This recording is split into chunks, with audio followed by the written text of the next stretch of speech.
Hi friends, ನಾವಿವತ್ತು ನೋಡಿ ಹಿಪ್ಲಿ ಗಿಡಕ್ಕೆ ನಮಗೆ ಬೇಕಾದ ವೆರೈಟಿಯ ಕಾಳು ಮೆಣಸಿನ ಬಳ್ಳಿಯನ್ನು ಯಾವ ರೀತಿ ಕಸಿ ಮಾಡಿಕೊಂಡು ನಾವು ಬೆಳಿಬೋದು ಅಂತ ಇವತ್ತು ನೋಡುವ. ಇಲ್ಲಿ ನೋಡಿ, ನಮಗೆ ಬೇಕಾದಂಥ ವೆರೈಟಿಯ ಒಂದು ಕಾಳು ಮೆಣಸಿನ ಸೈಯನ್ನು ಈ ಥರ ಕಟ್ ಮಾಡ್ಕೋಬೇಕು.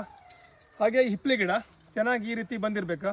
ನಾರ್ಮಲ್ ಆಗಿ ಜಾಸ್ತಿ ಹೈಟ್ಗೆ ಕಸಿ ಮಾಡಿ ಚಲೋ ಆಗೋದಿಲ್ಲ, ನೆಲದಿಂದ 1.5 2 ಅಡಿ. ಸೊ ನಾನು ಚೂಸ್ ಮಾಡುವಂಥ ಸ್ಪಾಟ್ ಈಗ ಇಲ್ಲಿ ಕಸಿ ಮಾಡಬೇಕಂತ ಪ್ಲ್ಯಾನ್ ಮಾಡ್ತಿದ್ದೆ.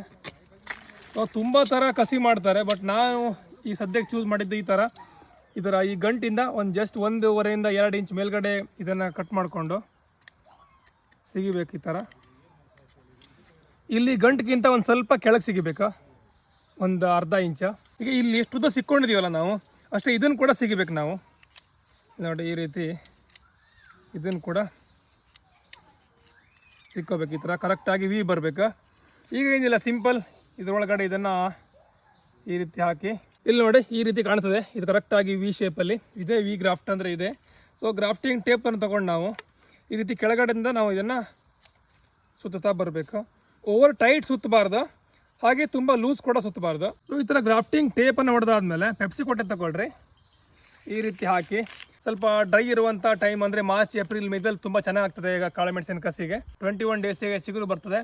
ಆಮೇಲೆ 1 ತಿಂಗಳ 1.5 ತಿಂಗಳ ನಿಮ್ಮ ಅನುಕೂಲ ನೋಡಿಕೊಂಡು ಆಮೇಲೆ ಎಲ್ಲಿ ಬೇಕಲ್ಲಿ ನಾಟಿ ಮಾಡೋದೇ ಕೆಲಸ ಮುಗೀತು.